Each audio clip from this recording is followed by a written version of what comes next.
প্রথম আলোর প্রধান শিরোনাম, হাসিনাকে ঘিরে ঢাকা দিল্লি সম্পর্কে নতুন উত্তেজনা। খবরটিতে বলা হয়েছে, দিল্লিতে শেখ হাসিনাকে সাংবাদিকদের সঙ্গে সরাসরি মতবিনিময়ের সুযোগ দেওয়ার ঘটনায় বাংলাদেশ ভারত সম্পর্কে নতুন উত্তেজনা তৈরি হয়েছে। বিএনপি সরকার ক্ষমতায় আসার শুরু থেকেই ভারত দ্বিপক্ষীয় সম্পর্ক পুনর্গঠনের বার্তা দিলেও গত বুধবারের ওই মতবিনিময়ের আয়োজন সেই প্রচেষ্টাকে বড় ধাক্কা দিয়েছে। এমন এক প্রেক্ষাপটে গতকাল ভারত বলেছে শেখ হাসিনার বক্তব্য তারা সমর্থন করে না। ভারতের পররাষ্ট্র মন্ত্রণালয়ের নিয়মিত ব্রিফিংয়ে এক প্রশ্নের জবাবে মন্ত্রণালয়ের মুখপাত্র রণধীর জয়সওয়াল বলেন, ওই মঞ্চ থেকে যা কিছু বলা হয়েছে, বিশেষ করে বাংলাদেশে বৈধভাবে গঠিত সরকারের বিরুদ্ধে, তা ভারত সরকার অনুমোদন করে না। পত্রিকাটির আরেকটি গুরুত্বপূর্ণ খবর, একদিনে বগুড়া ও সিলেটে প্রাণ গেল 16 জনের। সড়ক দুর্ঘটনা, সিলেটে 2 বাসের সংঘর্ষে 9 এবং বগুড়ায় বাস চাপায় নিহত 7 জন। চলতি বছর এ পর্যন্ত সড়কে প্রাণ গেছে 3500 জনের। ঢাকা ঘিরে বৃত্তাকার নৌপথ নিয়ে খবরের শিরোনাম, তখন 122 কোটি টাকা খরচের পর ব্যর্থ, এখন আবার চালুর উদ্যোগ। বৃত্তাকার নৌপথে সরকারের ব্যয় প্রায় 122 কোটি টাকা, আয় 2,52 লাখ টাকা। ল্যান্ডিং স্টেশনগুলো যেন ভূতের বাড়ি, সদরঘাটে পড়ে আছে ওয়াটার বাস। আন্তর্জাতিক অঙ্গনের একটি খবরের শিরোনাম, যৌথ প্রতিরক্ষা চুক্তিতে সই করল সৌদি আরব, তুরস্ক ও পাকিস্তান। খবরে বলা হয়েছে, মধ্যপ্রাচ্যে তীব্র উত্তেজনা ও সংঘাতের মধ্যেই সৌদি আরব, পাকিস্তান ও তুরস্ক গতকাল একটি যৌথ প্রতিরক্ষা চুক্তি সই করেছে। সৌদি আরবের মক্কায় 3 দেশ এই চুক্তি স্বাক্ষর করে। চুক্তিতে সইকারী 3 দেশই সুন্নি প্রধান এবং যুক্তরাষ্ট্রের মিত্র। তারা উপসাগরীয় অঞ্চলে তেল রপ্তানিকারক দেশগুলোর ওপর চলমান ক্ষেপণাস্ত্র হামলা নিয়ে উদ্বিগ্ন। সমকালের প্রধান শিরোনাম, ক্যাম্পাসে ছাত্রদল শিবির মুখোমুখি। অন্তত 5 শিক্ষা প্রতিষ্ঠানে ছাত্রদল ও ছাত্র শিবিরের মধ্যে হামলা সংঘর্ষ হয়েছে গত কয়েকদিনে। 2 সংগঠনই এজন্য একে অপরকে দায়ী করছে। তবে শিক্ষা প্রতিষ্ঠানগুলোর শিক্ষক, শিক্ষার্থী, কর্মচারীদের মতে ক্যাম্পাসে সহাবস্থান ও সহিষ্ণুতার ঘাটতি রয়েছে। আবাসিক হল ও ক্যাম্পাসের নিয়ন্ত্রণ প্রধানত শিবিরের হাতে। এখন সেসব ছাত্রদল নিতে শুরু করেছে। একই বিষয়ের আরও কয়েকটি শিরোনাম, সংঘর্ষের পর হলে ফেরা শিবির কর্মীরা চুপচাপ। বরিশাল বিশ্ববিদ্যালয়, শিবিরের মরুলিপনা আর মানতে নারাজ ছাত্রদল। ঢাকা বিশ্ববিদ্যালয়, 5 আগস্টের পর থেকে শিবির হলগুলোতে দখলদারিত্ব চালাচ্ছে, বলছে ছাত্রদল। কোনো অবস্থাতেই ক্যাম্পাসে দখলদারিত্ব ফিরে আসতে দেব না, বক্তব্য ছাত্র শিবিরের। আর 2 হলের নিয়ন্ত্রণে ছাত্রদল, ফেরেনি ছাত্র শিবির। ঢাকা আলিয়া মাদ্রাসা, জ্বালানি পরিস্থিতি নিয়ে খবরের শিরোনাম, জ্বালানি তেল আমদানি ও বিপণন বেসরকারি খাতে ছাড়ার উদ্যোগ।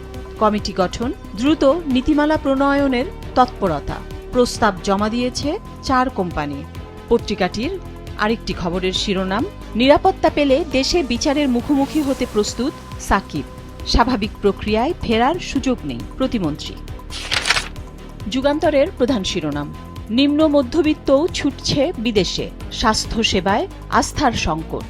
পত্রিকাটির আরেকটি খবরের শিরোনাম, মাতার বাড়ি ঘিরে বড় বিনিয়োগ পরিকল্পনা, কাল যাচ্ছেন প্রধানমন্ত্রী।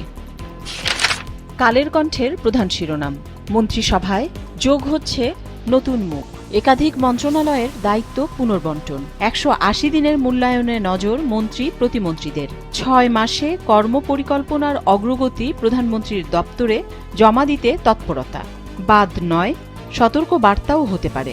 খবরটিতে বলা হয়েছে, সরকারের 6 মাস পূর্ণ হওয়ার আগেই মন্ত্রিসভায় সম্ভাব্য রদবদল নিয়ে রাজনৈতিক অঙ্গনে শুরু হয়েছে জোর আলোচনা। আগামী 17 আগস্ট বিএনপি নেতৃত্বাধীন সরকারের 6 মাস পূর্ণ হতে যাচ্ছে। এরই মধ্যে মন্ত্রী প্রতিমন্ত্রীদের কর্মদক্ষতা, মন্ত্রণালয় পরিচালনার সক্ষমতা এবং 180 দিনের কর্ম পরিকল্পনা বাস্তবায়নের অগ্রগতি নিয়ে সরকারের উচ্চ পর্যায়ে মূল্যায়ন চলছে বলে সরকার সংশ্লিষ্ট একাধিক সূত্রে জানা গেছে। সংশ্লিষ্ট সূত্র জানায়, মন্ত্রিসভায় কারো কারো দপ্তর পরিবর্তন হতে পারে। আবার কারো দায়িত্ব কমতে পারে। একাধিক মন্ত্রণালয়ের দায়িত্বে থাকা কয়েকজনের দপ্তর ভাগ করে দেওয়া হতে পারে। পত্রিকাটির আরেকটি খবরের শিরোনাম, অবসরে যাওয়া ৭৫,০০০ শিক্ষকের পাশে প্রধানমন্ত্রী। ৭৫,০০০ বেসরকারি শিক্ষকের অবসর ও কল্যাণের টাকা পরিশোধে এককালীন ২,০০০ কোটি টাকা দেওয়ার সিদ্ধান্ত নিয়েছেন প্রধানমন্ত্রী। অতি দ্রুত এই টাকা ছাড়ের জন্য অর্থ মন্ত্রণালয়কে নির্দেশ দেন তিনি। আগামী ১৫ই আগস্ট শিক্ষকরা একযোগে পাচ্ছেন অবসর কল্যাণের টাকা। পত্রিকাটির আরেকটি শিরোনাম, ৩ শতাধিক অপরাধীর কবজায় দেশের সাইবার জগৎ। চক্রে দেশি বিদেশি সদস্য জড়িত, অর্থ পাচারের সঙ্গেও সম্পৃক্ত সাইবার অপরাধীরা। দেশ রূপান্তরের শিরোনাম, প্রধানমন্ত্রী ১২ সেপ্টেম্বর ভারত যেতে পারেন। সীমান্ত নিরাপত্তা, তিস্তা সহ যৌথ নদীর পানি বণ্টন, বাণিজ্য বাধা দূরীকরণ এবং বিদ্যুৎ ও জ্বালানি খাতে সহযোগিতা নিয়ে নরেন্দ্র মোদীর সঙ্গে আলোচনা হতে পারে। পাশাপাশি আরেকটি শিরোনাম, ভারত শেখ হাসিনার বক্তব্য সমর্থন করে না। সংবাদ সম্মেলন প্রসঙ্গে দিল্লি। পত্রিকাটির আরেকটি শিরোনাম, দেশে বিচারের মুখোমুখি হতে চান সাকিব, আইনগতভাবে আসতে হবে। ক্রীড়া প্রতিমন্ত্রী। আন্তর্জাতিক অঙ্গনের একটি খবরের শিরোনাম, রোমে বিমানের ভেতর ৭ ঘণ্টা ধরে আটকা ২৬০ যাত্রী, প্রযুক্তিগত ত্রুটি। আজকের পত্রিকার প্রধান শিরোনাম, রামপালে এবার সৌর বিদ্যুৎ। খবরটিতে বলা হয়েছে, বাগেরহাটের রামপাল বিদ্যুৎ কেন্দ্রের দ্বিতীয় ইউনিটটি আগের পরিকল্পনা মতো কয়লা চালিত না করে সৌর বিদ্যুৎ প্রকল্প হিসেবে বাস্তবায়ন করতে চায় সরকার। জ্বালানি ও খনিজ সম্পদ বিভাগ রামপালে ৪৪২ মেগাওয়াট ক্ষমতার গ্রিড সংযুক্ত সৌর বিদ্যুৎ কেন্দ্র নির্মাণে ব্যয় ধরেছে ২৫০০ কোটি টাকার কিছু বেশি। নবায়নযোগ্য জ্বালানির ব্যবহার বাড়ানো এবং পরিবেশ রক্ষায় কার্বন নিঃসরণ কমানোর লক্ষ্যে কয়লার বদলে সৌর বিদ্যুৎ কেন্দ্রিক এই প্রকল্পের উদ্যোগ নিয়েছে সরকার। এটি বাস্তবায়ন করবে বিদ্যুৎ উন্নয়ন বোর্ড। ২০২৯ সালের জুনে প্রকল্পটি শেষ করার লক্ষ্য নির্ধারণ করা হয়েছে। পত্রিকাটির আরেকটি খবরের শিরোনাম, ৩৫ কোটি টাকা পানিতে ফেলা পথ আবার চালুর তোড়জোড়। ঢাকার বৃত্তাকার নৌপথ। খবরটিতে বলা হয়েছে, রাজধানীর চারপাশে ১১০ কিলোমিটার দীর্ঘ বৃত্তাকার নৌপথ আবার চালুর উদ্যোগ নিয়েছে সরকার। কিন্তু ১.৫ দশক আগে এই কাজ করে ব্যর্থ হয়েছিল তৎকালীন সরকার। সেখানে ঢালা অর্থের প্রায় পুরোটাই পানিতে গিয়েছিল। দৈনিক কালবেলার প্রধান শিরোনাম, বন্দির চাপে হাঁসফাঁস কারাগার, বিচার দ্রুত শেষ না হওয়ায় বেড়েই চলেছে বন্দি।